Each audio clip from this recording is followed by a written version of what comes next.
Thanks for tuning in. Ham Talk Live will be on the air shortly. Please stand by.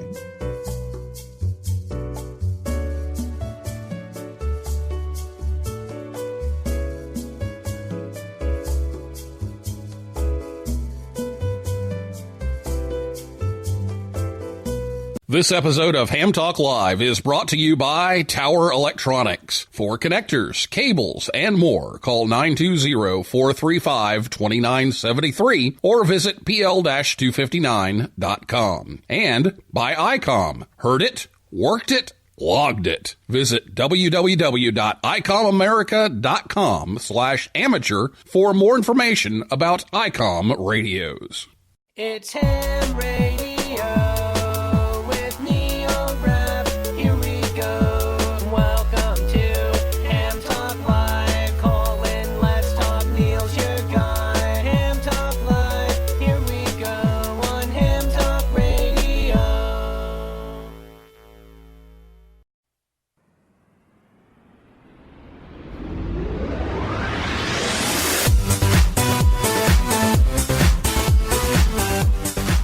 Good evening, everyone. It's time for Ham Talk Live, episode number 189. NTS message handling recorded live on Thursday, November 7th, 2019. I'm your host, Neil Rapp, WB9VPG.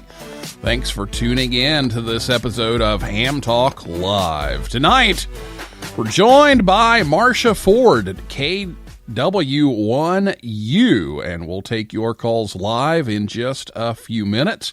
Last week, John Portune, W6NBC, was here to talk about HOAs and stealth antennas. If you missed that show, you can listen anytime. Just go to hamtalklive.com or your favorite podcast app or YouTube, and you can listen to it whenever you like. Or you can catch the rebroadcast on WTWW. That's 5085 AM, Saturday evenings, and that's at about 6:30 p.m. Eastern Time on their lineup. Well, a couple of comments here before we go. There's been a ton of stuff going on around here. And next Friday night, I'm kind of excited. Val, NV9L, is going to be our guest speaker at the Southern Indiana Amateur Radio Association meeting here in Bloomington next Friday. She's going to talk about emergency communications and her experience in Puerto Rico. So I know most of you aren't, but if you happen to be in the area, we invite you to be there. It's going to be over at the Indiana University campus. So check out 73SIARA, 73 Sierra. .org, and you can check that out, and looking forward to hearing what she has to say. And I had to share this today at school. It was a great experience. After we had our Ham Radio Club meeting, we had a Girl Scout troop that visited, and I was able to get 6 Girl Scouts on the air. They came and visited the shack today, and they completed their Girl Scout patch for radio and wireless technology. So congratulations to them, and a shout out to John HK3C down in Columbia for getting on and trying. We never could hear him, and he couldn't hear us. So jumped on 40 and just started tuning around, and who do I find but Vito, VA3VMD, loud and clear on 40. So he quickly agreed to talk to all 6 of these young ladies. And so Vito, thanks for letting us get those first contacts today for those 6 Girl Scouts. It was a whole lot of fun. It was a blast to see their faces as they're talking on the radio to Ontario. So we'll come back. We're going to talk message handling tonight. Get your questions ready to go. If you're listening to us live on Thursday night, you can ask your questions. Right after the interview, we'll give you a chance to do that, but I'll go ahead and give you the phone number now so you can have it and write that down. Have it ready to go. It's 812-638-4261. 812-NET-HAM1. You can also send us a question via Twitter. Our Twitter handle is @HamTalkLive. So I'll be back with Marcia right after this word from Tower Electronics right here on Ham Talk Live. Thank you for a lovely dinner. Aren't you going to ask me in to solder some PL259s? Well, I do have some from Tower Electronics. How can I refuse? Consider the sophisticated quality of PL259s from Tower Electronics. From soldering supplies to adapters, connectors to cables, and all types of connectors, Tower Electronics has the parts you're looking for. Well? Just one more connector? You know I love your PL259s. Then by all means, take some with you. Don't be caught without PL259s. Visit Tower Electronics at a Hamfest near you, or visit them online anytime at pl-259.com or call 920-435-2973. They also have ham sticks, mobile antennas, and meters too. See the whole catalog. Go to pl-259.com. Tower Electronics, the ham's dime store since 1978. We're not sure what's up with the fifth dentist, but 4 out of 5 dentists recommend listening to Ham Talk Live.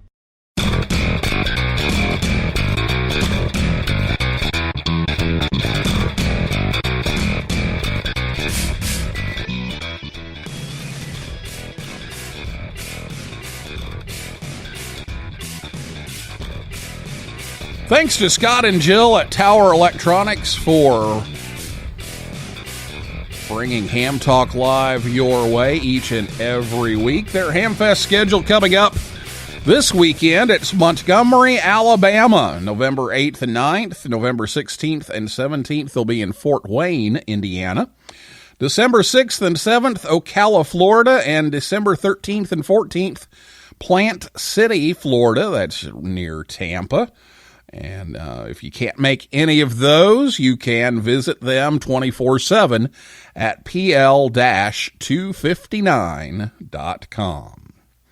My guest tonight is Marcia Forde, KW1U. She's been a ham since 1980 and currently resides in Concord, Mass. She was introduced to ham radio when her son Dale, now K1WU, was 13 years old and took a summer school class in Morse code from a ham. She's been an active traffic handler in the ARRL's National Traffic System since 1981, participating at all levels from local and section to region and area and even the Transcontinental Core on both CW and sideband. She's a first region net control operator and the first region net liaison to the Eastern Area Net, and she is the section traffic manager for the Eastern Massachusetts ARRL section. So, Marcia, thank you so much for coming on the show tonight, and your net controls relieving you here out of part of your duties tonight so you can be here. Good evening to you, Neil, and all your listeners there. I was had no problem at getting someone to cover for me. I normally would be on a net at 9:30. Yeah, one of a string of Thursday night nets. Yeah, I was going to say, you've got quite a string of Thursday night nets now. Run them down for us, because it was pretty impressive. Well, we have our section phone net at 6 o'clock. It's a Massachusetts, Rhode Island phone net. And at 7 o'clock, we have our CW section net, Massachusetts, Rhode Island, MARI. At 7:45, I'm on First Region Net, 1RN, and I go to Eastern Area. Well, I skipped one. At 8 o'clock, I do have a local net that I also net control on Thursday nights. 8:30, I'm on Eastern Area Net, and at 9:30, now on 1RN again, late session. So it's a full night on Thursdays. Boy, it is. That's a lot of nets on the Thursday night, and I appreciate you getting relief for a couple of those to stick with us here a little longer tonight and talk about message handling. It's something we haven't talked about on the show. We got some requests for this topic, and I know that it's something that hams aren't all familiar with. There's a lot of hams out there that don't know how to pass formal traffic, and it's something I picked up early on But it was something that I had time to do, and it was a really big thing because sometimes that was the only affordable means of long distance communication that was timely. It would beat the letters, that took a month from overseas.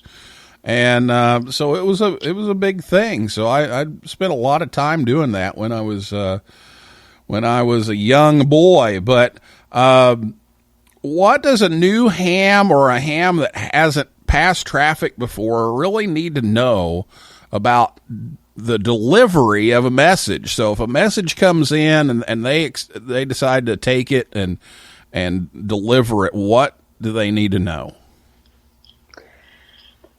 Well, first of all, when you take the message, you need to be pretty confident that you copied it correctly, accurately, and we can go through that at some point. But having copied it, you're quite sure you have it correct. You need to be able to. Most of the time, deliveries are made by phone, although, as you know, today's world, a lot of people don't answer their phone. They don't recognize the number, and I'm one of those. I don't pick it up. So it can be kind of difficult making phone deliveries, but delivery can be also by email. It could be by snail mail. We have one guy in our section who rides a bicycle, and he will deliver a message anywhere within about a 40-mile radius on his bicycle. Wow. On the bicycle. So, bicycle mobile. Yeah. I used to do bicycle mobile. That was fun. Yeah, he enjoys it. So, but if you're going to make a phone call, there's several things to keep in mind. That you want to be sure that the person gets a message. Very often you might get a voicemail, and you can leave a message, but it's best not to actually read the message itself, but to leave your name, your number. You always want to introduce yourself, who you are, that you're a ham radio operator, and that you have a radiogram. We stress it. It's free, like a free telegram, but it's handled by amateur radio. And it's going to whatever the individual's name is, and you always want to mention who it's from, so they get right off the bat, they know you're not a telemarketer. So that's one of the things. Some of the people will now do emails because we can't get to phones. So I also have people in my section, they want to send an email to give a little brief explanation in the beginning, just to introduce themselves and where they got the message. It's often something people wonder. So some of the finer points of delivering traffic, we have a lot of information available in our methods and practices guideline. If people are interested, it's a very voluminous publication. It's on the ARL website, but it is very well indexed, I think, and you can look for what particular topic you're interested in. Well, so it's always, like you said, it's a challenge to make sure they understand what's going on. And then, just today I got 3 calls that, were supposedly from the Social Security Administration telling me that I need to take care of this problem immediately. And it's not.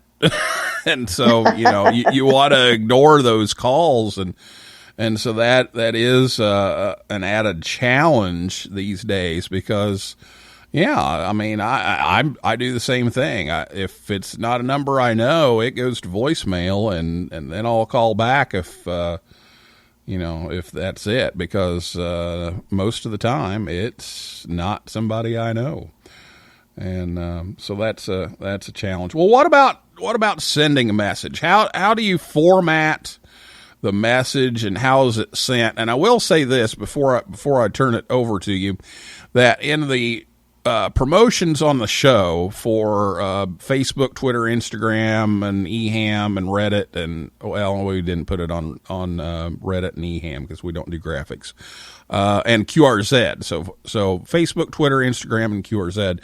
I did put a picture of a sample radiogram form. So since this is radio and you can't look at the form, if you have one of those around and you want to see the form, I did send out a picture of that. So tell us about how to send a message, how it's formatted, and how you go about sending it.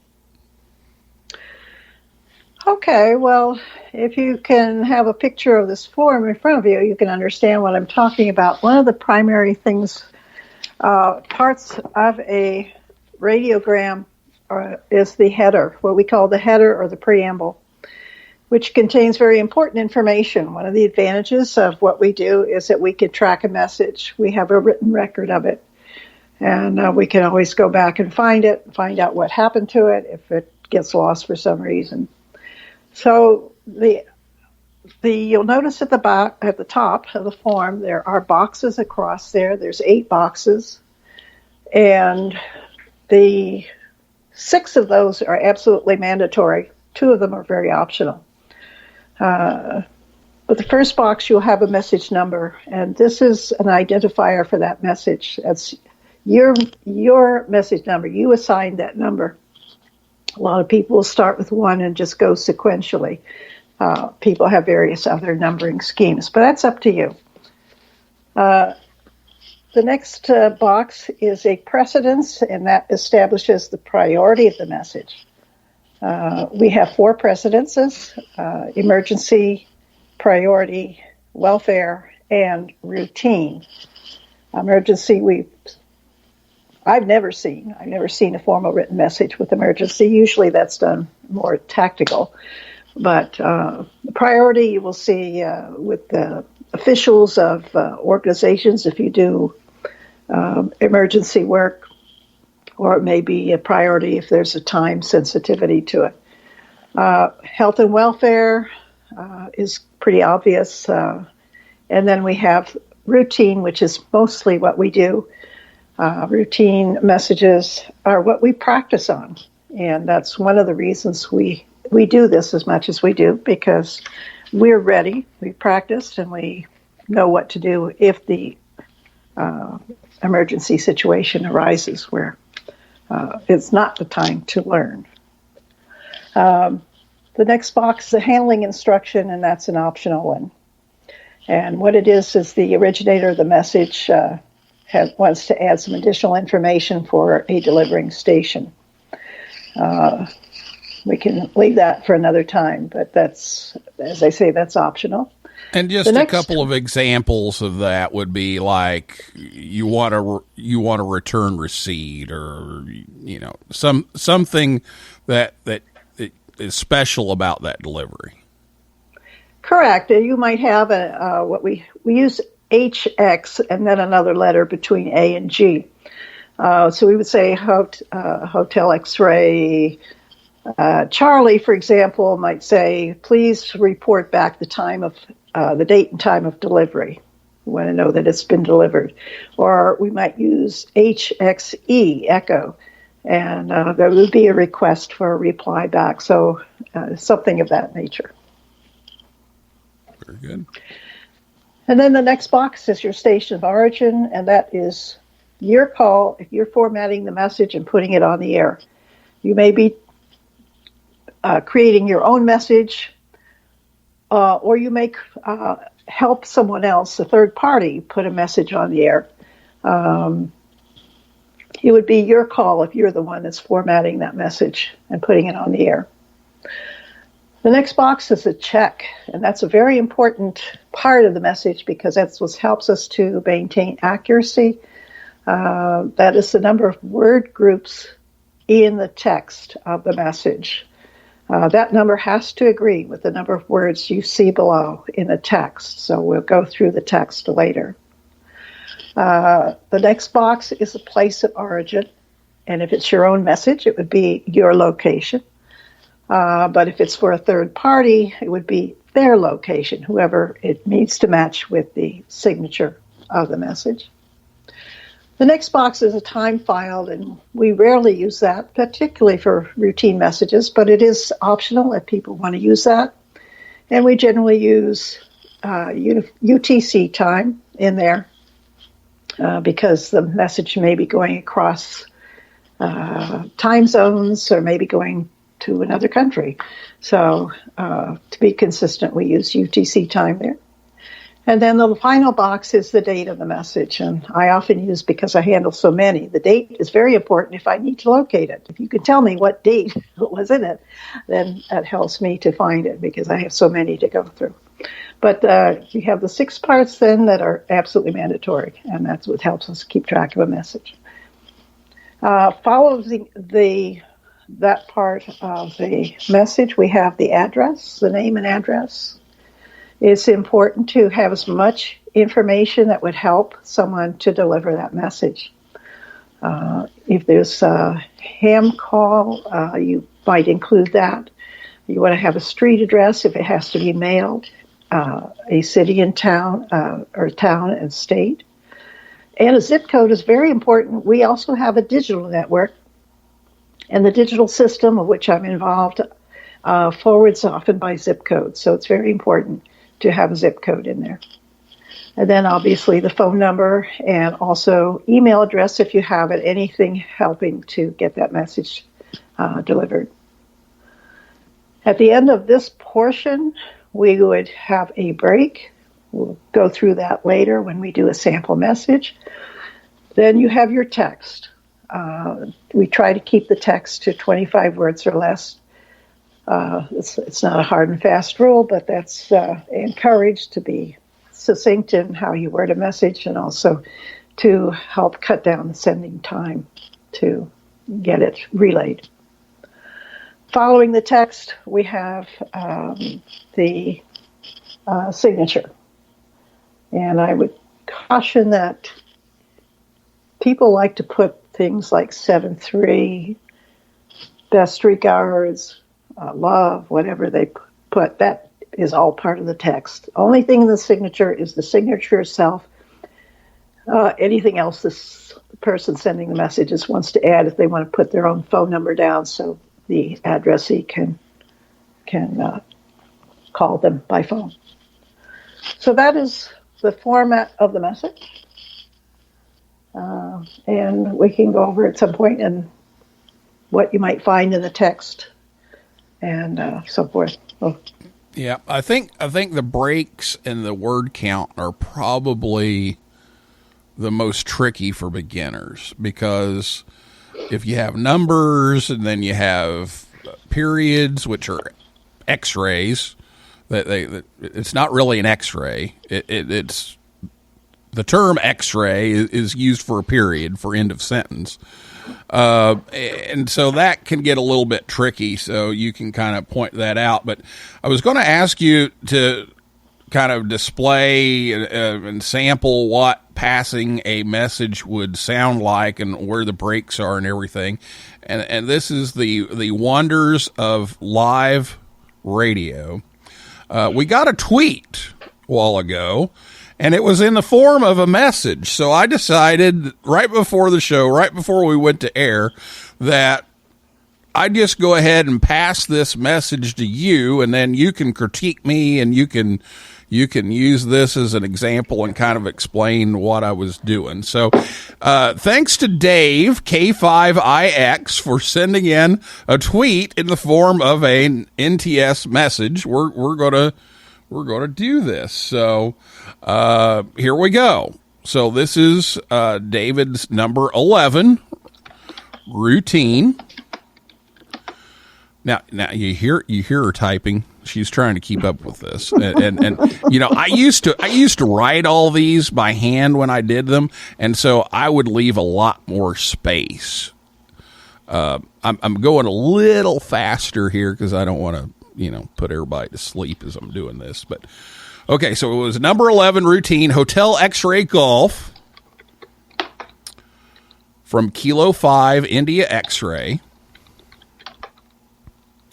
A check of 19. Bracketville, that's Bravo Radio, Alpha, Charlie, Kilo, Echo, Tango, Tango, Victor, India, Lima, Lima, Echo, Bracketville, Texas, November 7th. Going to Marcia Forde, NW1U. Break for text.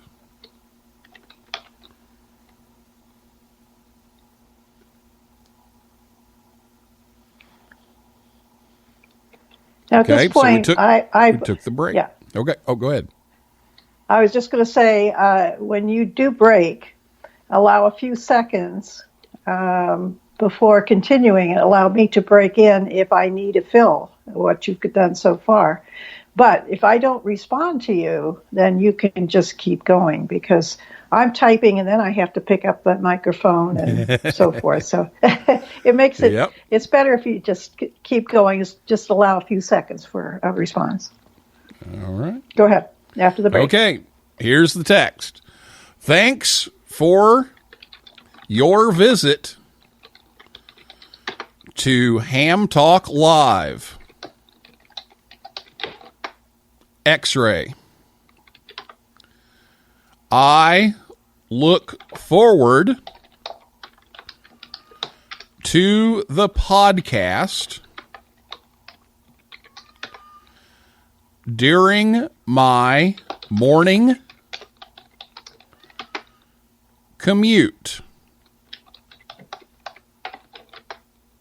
X-ray. 7-3. Break for signature. Signature is Dave, Kilo 5, India, X-ray. End of message. All right. So that's what it sounds like. So you critique what I did and explain what I did there. Okay. Well, first of all, I would say I roger your message. Although I think first what I would like to say, I confirm that Ham Talk Live is one word. It is on Twitter. It's the @Ham Talk Live thing, so it is actually typed as one word, even though it's not. Okay, that gives me the check of 19, right? And exactly. I can roger your message. Okay, so you gave me the required information in the preamble, including the check of 19, and we will count as we get to the text. And you gave me the town in Texas as Bracketville, and you spelled it out for me, which was very important because I've never heard of Bracketville. So it's important, I think, to use phonetics. We always use phonetics when spelling out proper names and unusual spellings. Makes it easier to copy. You gave me, after my call sign, which he got was NW1U. I'm KW1U, but that's beside the point. You gave me a break. And I said that, as I mentioned before, you just need to pause. And I didn't need any fills at that point. So you were able to continue on. And you gave the text at a nice, relatively slow speed. It was slow for me because I could have typed faster, but for someone writing it down, you want to kind of visualize you're writing it yourself if you're reading a text. So people, especially when they're new, they tend to read fast. And a lot of people who are copying by hand can't copy that fast. So we always suggest that you kind of picture in your mind that you're writing it down as you're reading it. I personally copy 5 words to the line. I've gotten used to doing that, so it makes it easy to check the number of words I have in there. You use the X-ray for a period. twice, and that X-ray actually counts as a word group. And at the end of your text, you said break, which gave me time to ask for a fill if I needed it, and then you gave me the signature. So, did a fine job. Oh, thank you. Now we talked about X-ray counting as one of the numbers, one of the word groups in the check. Numbers are kind of confusing because if you spell out the number, it's a word, but if you use the digit for a number, how do you count those? All right. When you gave me the 7-3, you want to say figures 7-3. Otherwise, if you just said 7-3, I would write out 7, S-E-V-E-N, 3, T-H-R-E-E. So when you're reading a message, you want to use the term figures, 7-3, and then I know that's what I need to type. So if we count the words, thanks for your visit to, I got was 5 words. And then on the next line, I take Ham Talk Live, X-ray, I look forward. That was another 5 word groups. And then we get to the next line, to the podcast during my, and that's another 5 words. And then finally, morning commute, initial X-ray, and we always say initial X-ray or letter or initial X-ray, or we need to preface that so that it makes for an easier copy. And then you say figures 7-3, which is 4 words in that. So we had 3 lines of 5 and 1 of 4, totaled up to 19, and I got the correct check. So I think I did pretty well. All right. Well, that's how it works. So I should have said figures or numbers. Sometimes I'll do numbers, but yeah, I should have said figures, but I got everything else, I think. So that's how you do it. So what we're going to do, we're running a little over, so we're going to take a break. We're going to come back. We're going to take your questions. And so we'll talk about this some more, and I'll be back with Marcia right after this word from ICOM America right here on Ham Talk Live. Wish it, wrap it, gift it. Step up your gift-giving game this year and get your favorite ham, the transceiver, at the top of their list. ICOM offers a variety of high-performance and innovative products. Make the most of this holiday season with one of these ICOMs today. The IC7610, 'tis the season to give your favorite ham the SDR they really want. This high-performance SDR has the ability to pick out the faintest of signals, even in the presence of stronger adjacent ones. The IC7610 by ICOM is a direct sampling, software-defined radio that will change the world's definition of an SDR transceiver. It has RF direct sampling, 110 dB RMDR, independent dual receiver, and dual digicel. The IC7300, ham for the holidays. ICOM is changing the way entry-level HF is designed. This high-performance, innovative HF transceiver with a compact design will far exceed your expectations. With RF direct sampling, 15 discrete bandpass filters, a large 4.3-inch color touchscreen, real-time spectrum scope, and an SD card slot. The IC9700, this transceiver is at the top of every ham's wish list for this holiday season. Keep your competitive contesting edge with faster processors, higher input gain, higher display resolution, and a cleaner signal. ICOM's IC9700 is the pinnacle of perfection. It has a 4.3-inch color touchscreen, dual watch operation and full duplex operation in satellite mode, a real-time high-speed spectrum scope and waterfall display, voice recording with an SD card, and support CWAM, sideband, ready, D-Star, and more. Visit ICOMAmerica.com/amateur for more information on these ICOM radios. Join the conversation. Give us a call at 812-NET-HAM1. That's 812-638-4261. Now, here's more Ham Talk Live.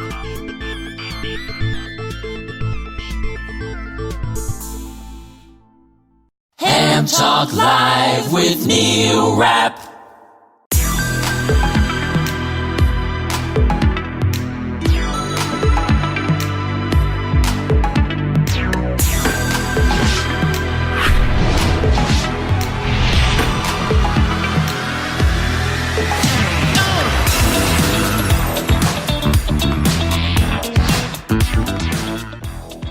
Ham Talk Live comes your way every Thursday night at hamtalklive.com, and thanks to ICOM America for bringing you this show each and every week.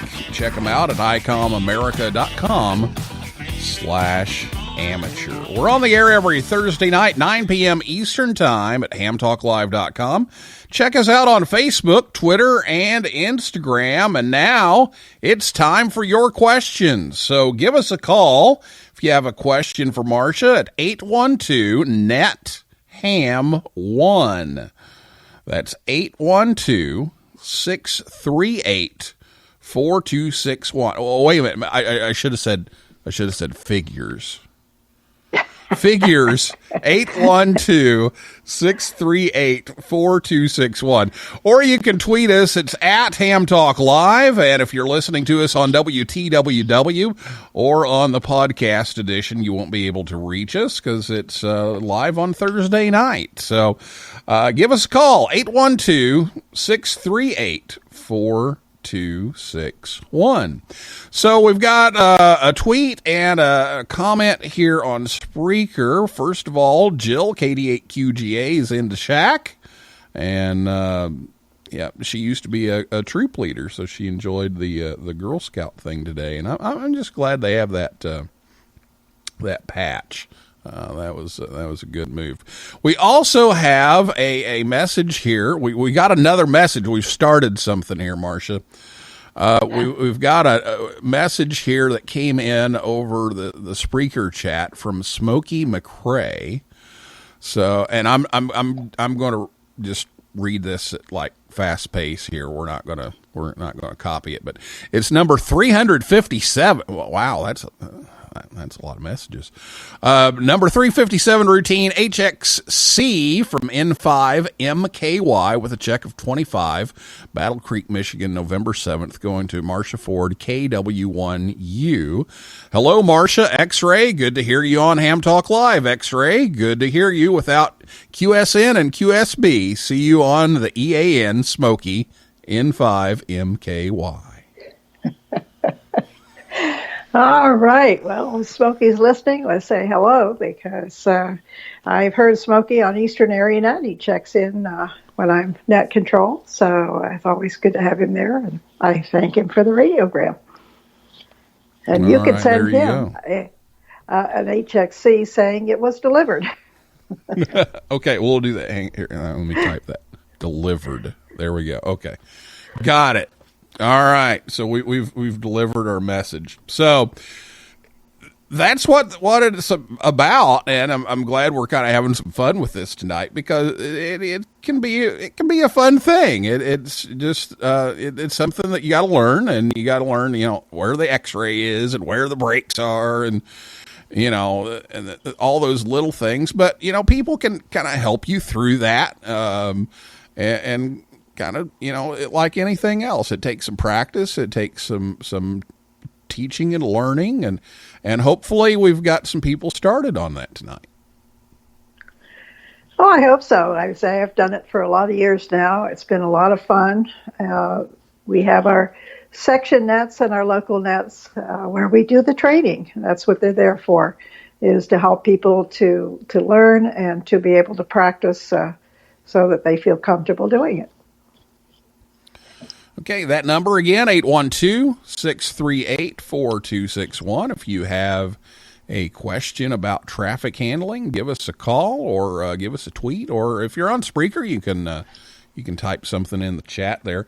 Now, let's talk about some of these training nets and nets that are passing these. We talked about all the ones you're on Thursday night.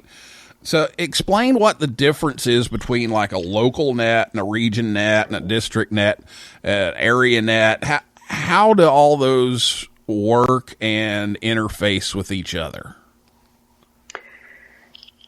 Well, the National Traffic System, which was developed after World War II by George Hart, W1NJM, NJM, yeah, devised a layer network in a layer of nets, and also in a sequence of nets. We start with the lower layer of the local net. These are small area nets. They might be on a local repeater. Then we have section nets. We have a section-wide net. In many sections, covers a whole state. And these are also for training nets. These are on HF. And then in order to get traffic moved out of your local area, you need to have liaisons to the next higher level, which is a wider geographic area, where we go into the region net. In my case, we go into 1RN. You're in Indiana, I believe you're in 9RN.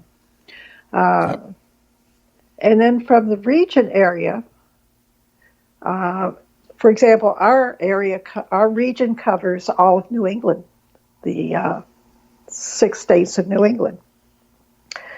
Then we have second region, third region, fourth, and so forth. Then we go to the next level, wider area. We have the area nets, and there are 3 of these area nets across the country, one in eastern, one in the central part of the country, and one in the western part of the country. And depending upon where your message is going, it would go up from one level to the next, and it can get off at any point. And then it gets up to the eastern area net. If it's going beyond the area net, that's where you have your transcontinental core. This is not a net, but it's a group of individual hams who have a director, and they keep one-on-one schedules with other people from other areas. Or in some cases, like from eastern to central, we actually go from eastern area net right into central area net. But it's a way of getting traffic moved across the country. And when I speak of sequence, we have a section level net in the evening. It starts at 7 o'clock, goes to the region net at 7:45, and then to the eastern area net at 8:30. And then traffic comes back down. Anything coming back to 1RN is going to come to the first region net, and then it's going to come down to the section level net where it will be set out for delivery. So it's just a very effective network for getting traffic moved from anywhere in the country. So if you want to get on and send a message to somebody, you can jump in where? You can get on your local net. You can get on your section net. You can even go into the region net, although as you get up to the different level of nets, they get a little faster. They expect that you're more knowledgeable about traffic nets. So especially if you get to the area net, they expect you to have some experience and know what you're doing. But anyway, any of your local nets, section nets is a good place to start. All right. Well, check out your local net. Yep. Go ahead. Just to say, each net should be having a liaison station that's going to go up, take that traffic up to the next level net. So check out the net directory. You can check that out on the ARRL.org website, and you can find where those nets are. And if you have a local net that handles traffic, then you can just send it there, and it'll go on up the line and get to where it's supposed to go. So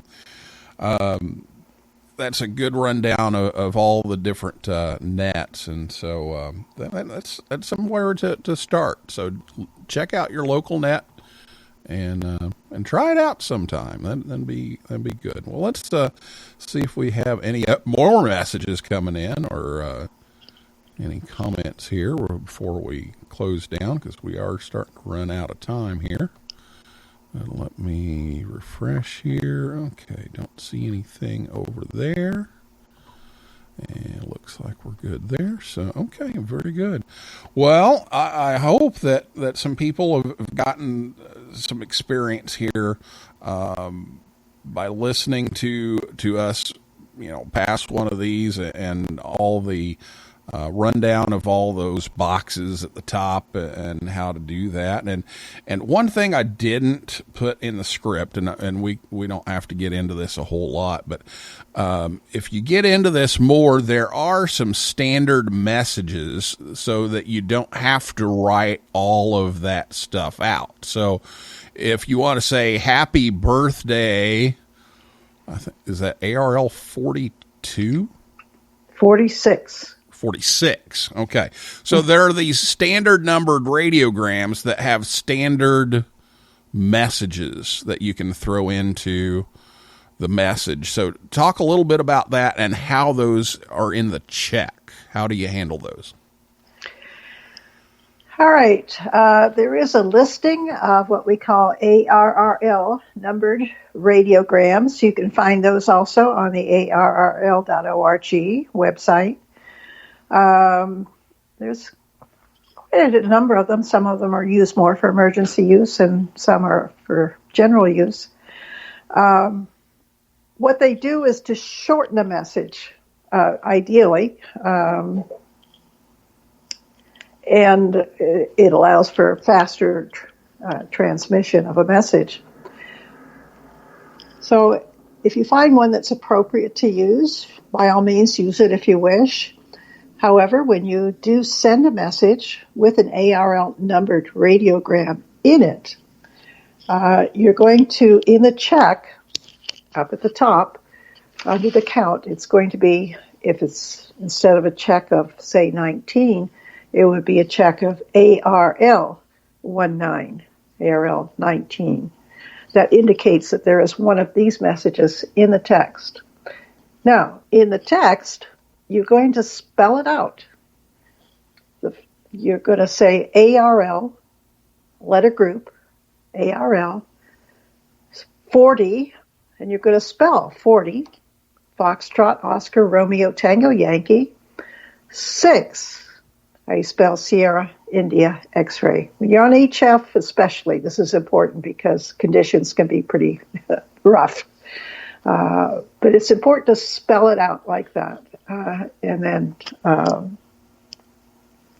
some of them will have blanks that you fill in, and after you do your ARL and the number, you would fill in the blanks in the text.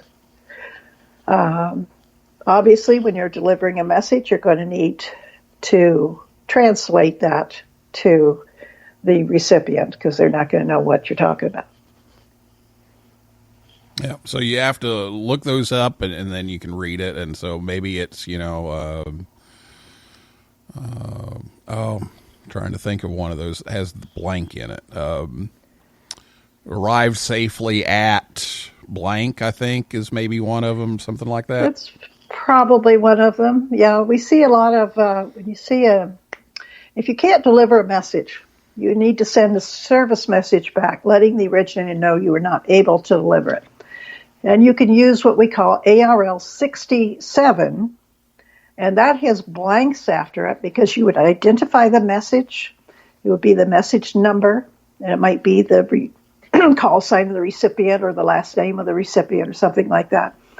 And then you would give a brief explanation why. Those are the blanks that you'd be filling out in that. For example,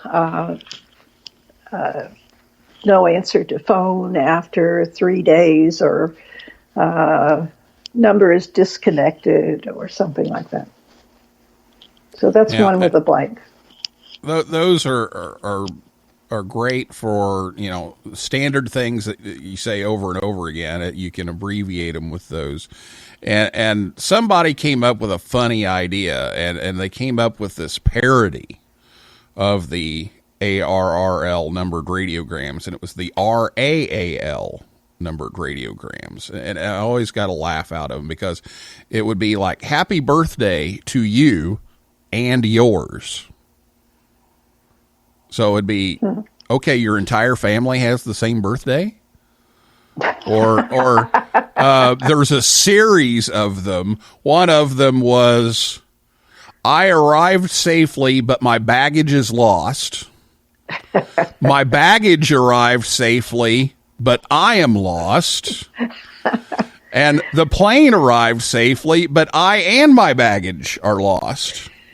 That's good. So, yeah, they had some pretty funny parodies of those numbers. But, yeah, the numbers help shorten the message. It's kind of like, those tiny URLs, if you're familiar with those, that you've got this great big long web address, but then if you do the little tiny URL, it shortens it.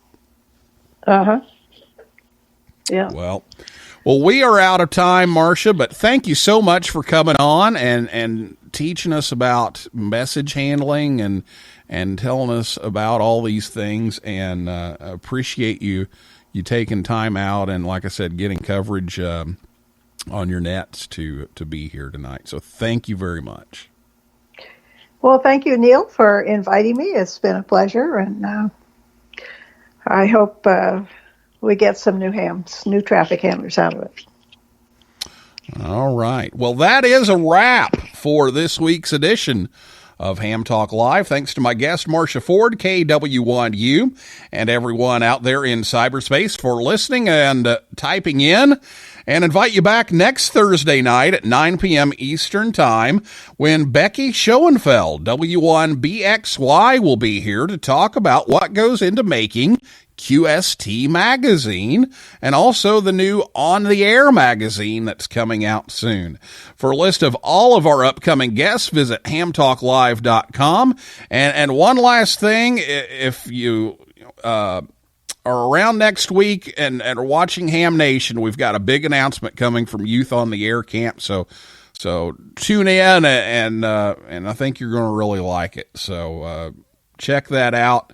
We'll be on the air next week over on Ham Nation for a while. So thanks to everybody for helping out with that, and you'll find out more when you tune in on Wednesday. So if you like our show, Ham Talk Live, please consider leaving us a review on iTunes or wherever you listen. It helps others find us a little bit faster. So for now, this is Neil Rapp, WB9VPG, saying 7375, and may the good DX be yours.